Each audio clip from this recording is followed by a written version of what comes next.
Bonjour. Une des façons les plus efficaces de manipuler quelqu'un, c'est de le placer sur un piédestal avec des compliments bien calibrés et ce d'autant plus que les dits compliments ne sont pas mérités. Le récipiendaire, flatté dans son orgueil et désireux de conserver son nouveau statut valorisant, sera alors plus susceptible de faire les choses que l'on souhaite. Quand votre conjointe commence une phrase par « toi qui es fort, toi qui es grand, toi qui es patient », vous pouvez être sûr que vous allez vous retrouver dans les minutes qui suivent à accomplir une corvée dont vous vous seriez bien passé. Mais cette technique peut aussi, à l'inverse, être utilisé pour pousser à l'inaction ou limiter la marge de manœuvre en vantant le sens de l'honneur de la cible de façon à s'assurer que pour se conformer au reflet flatteur qu'on lui renvoie d'elle-même, elle fera montre d'une noble tolérance et n'utilisera pas d'armes qui la déshonoreraient alors que vous restez libre de les utiliser contre elle. C'est terriblement efficace et le système fait exactement ça avec les fameuses valeurs qu'on peut résumer à laisse-toi envahir et ferme ta gueule sinon t'es raciste qu'on nous administre depuis le berceau à l'intraveineuse et à un suppositoire et qui font que tout imbu de cette supériorité morale qu'on nous a vendue,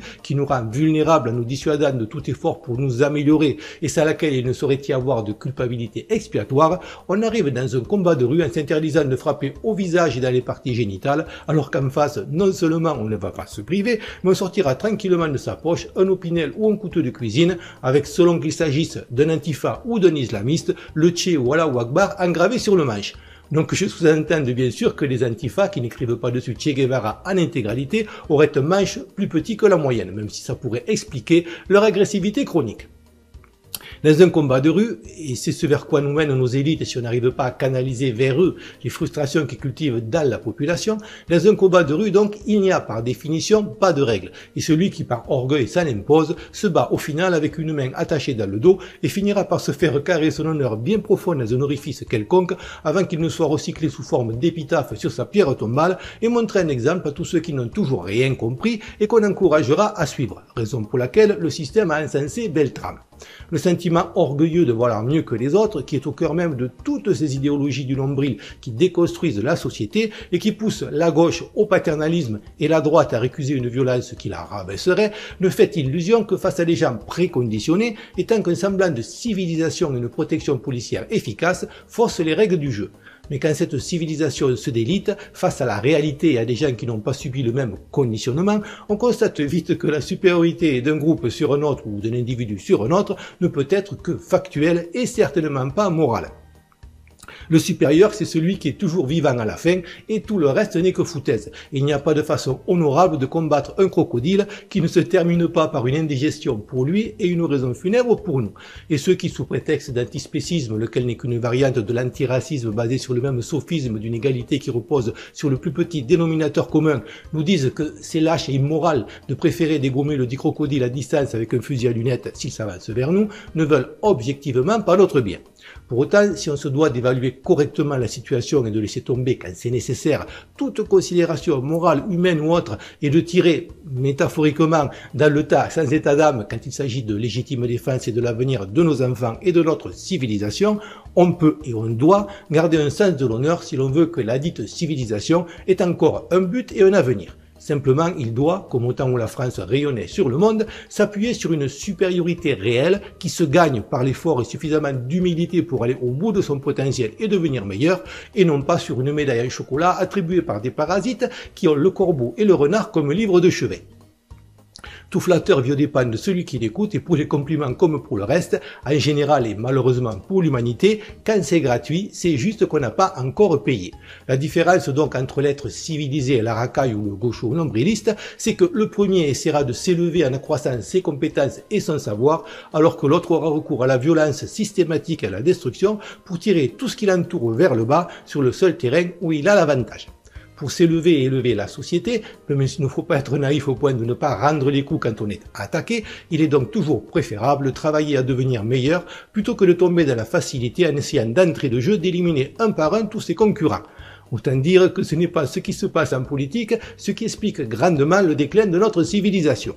Donc au nom des soi-disant valeurs de la République, on se retrouve à accepter comme normal de ne pas s'abaisser à se défendre par la violence contre les pauvres victimes de notre supériorité qui nous agressent, même si c'est le seul langage qu'elles comprennent. De la même façon, au lieu de ressortir la guillotine du placard, on va attendre tranquillement les prochaines élections comme des gens civilisés. On est trop bien pour se salir les mains et trop bien pour se laisser aller à ces quelques ismes et ces quelques phobes qu'on accole à toute tentative de décrire la réalité. Le système n'a pas peur de ceux qui traînent derrière eux les boulets de l'honorabilité et de la bien-pensance, mais trimballer des démeutes dans les quartiers sensibles qui n'ont pas ce handicap et qu'il n'arrivera certainement pas à contenir avec les quelques CRS d'ordinaire utilisés comme chiens de berger pour conduire un troupeau entier de moutons qui les surpasse pourtant largement en nombre. Dans le cas de figure où il n'arriverait pas à nous pousser à la guerre civile et à régler le problème à sa place pendant qu'il compte les points, il lui faudra alors probablement aligner autant de CRS que de manifestants, d'autant plus que le poulet grillé façon Molotov, contrairement au pied de Weinstein pané, ne contient pas de porc et sous réserve d'abattage rituel, a vocation à être halal. En dehors de ces fameuses valeurs dont ceux qui les prêchent seraient bien en peine de donner la liste, une autre variante pour nous conduire à nous auto-désarmer est de nous pousser à défendre un absolu comme la vérité ou la neutralité, lesquels, hors d'atteinte de l'humain, sont autant de pièges pour le manipuler. Il est facile alors de lui reprocher de ne pas détenir la vérité ou de ne pas être neutre en omettant de préciser que ce n'est pas possible et qu'on ne l'est pas non plus. Pour ma part, je n'ai jamais prétendu être neutre, car je défends un pays et une civilisation que je crois indispensable pour que l'humanité conserve une petite chance d'avoir encore un avenir. Alors non, je ne suis pas neutre. En revanche, j'essaie d'être logique et cohérent et de garder le souci du bien commun à longue échéance. Mais ce serait nier dangereusement la réalité que d'occulter le caractère multidimensionnel des combats à mener, et sans tomber pour autant dans le piège de se laisser entraîner à leur niveau, il est parfois nécessaire d'adopter des positionnements tactiques, et tout en développant en revanche rigoureusement notre pensée sur la raison, la logique et l'évidence, de parfois utiliser les mêmes méthodes que nos adversaires à ce qui concerne non pas les idées, généralement ils n'ont que des opinions, mais le cirque médiatique, arène dans laquelle on hélas majoritairement lieu les combats. Tout ce qui peut nuire aux 10 adversaires est a priori positif et peut être utilisé. Je ne vais pas moi-même inventer un mensonge, l'absurdité des comportements du camp d'en face me donnant déjà suffisamment de munitions. Mais je ne vais certainement pas gaspiller même une seconde de ma vie à vérifier ou débunker quoi que ce soit de nature à nuire au système, lequel lui a bien compris l'adage, dénigrer, il en restera toujours quelque chose. Tous ces débunkers sur le net qui passent leur temps à traquer les complots et à tenter de dédouaner le dit système sans jamais débunker les versions officielles, le tout au nom de la vérité, sont soit très naïfs, soit ont clairement choisi leur camp. Il faut bien comprendre que la chose fondamentale qu'il y a en commun chez tous les complotistes, même ceux qui défendent des choses qui peuvent sembler abracadabrantes à certains, c'est qu'ils ont tous compris non seulement qu'on ne peut pas faire confiance au système, mais déjà à la base qu'il y a un système, chose dont beaucoup de gens n'ont même pas conscience. C'est pour cela que la lutte contre le complotisme est aussi acharnée et absolument pas au nom d'une quête futile de la vérité. On ne cherche pas à combattre les fake news, mais simplement à en avoir le monopole. En outre, comment peut-on à la fois vendre le concept de démocratie et en même temps penser que des gens qui sont théoriquement capables de voter en conscience sont en revanche incapables de faire la part des choses face à de simples vidéos et doivent être protégés. De la Terre plate aux reptiliens en passant par le 11 septembre, les chemtrails, les interrogations sur la Lune, les vaccins ou l'énergie libre, ceux qui s'interrogent, généralement s'ils sont cohérents, ne votent pas Macron. Et outre le fait qu'à titre personnel je partage certaines de ces interrogations, ça me fait dans tous les cas des alliés objectifs qu'il convient de traiter avec respect et bienveillance. Quelles que soient nos opinions sur le sujet, il ne faut pas se tromper de combat. Et le faux ou le vrai dans cette lutte dont on n'a pas décidé les règles, non sur le terrain médiatique, qu'une importance relative, et ce n'est tout de même pas un système qui nous ment 24 heures sur 24 qui va nous culpabiliser si de temps en temps on se fait l'écho de rumeurs sans les vérifier.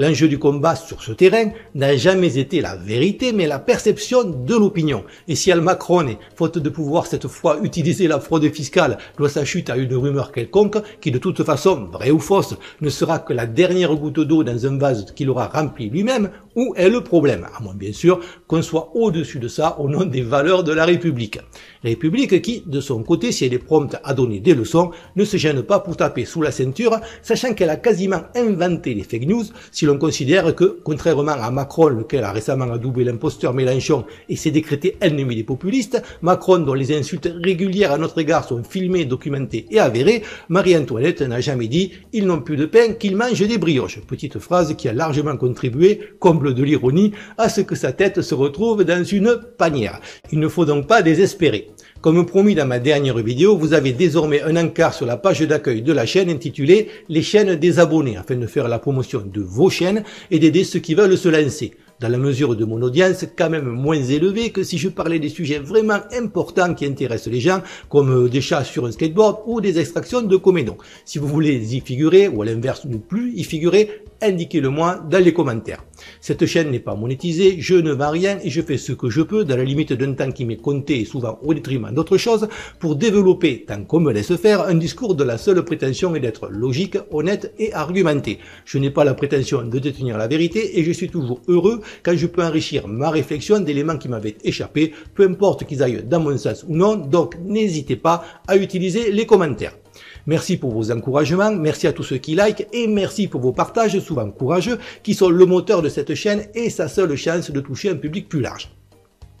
Avec l'arrêt de YouTube, je n'avais plus que BitChute comme chaîne secondaire, ce qui me mettait dans une position délicate. Je vous annonce donc, et ça m'a pris pas mal de temps, que j'ai également copié mes vidéos sur la toute nouvelle plateforme américaine Real Video, axée sur la liberté d'expression, dont je vous mets le lien dans la description, en espérant qu'elle tienne plus longtemps. Merci encore à tous et à bientôt, j'espère.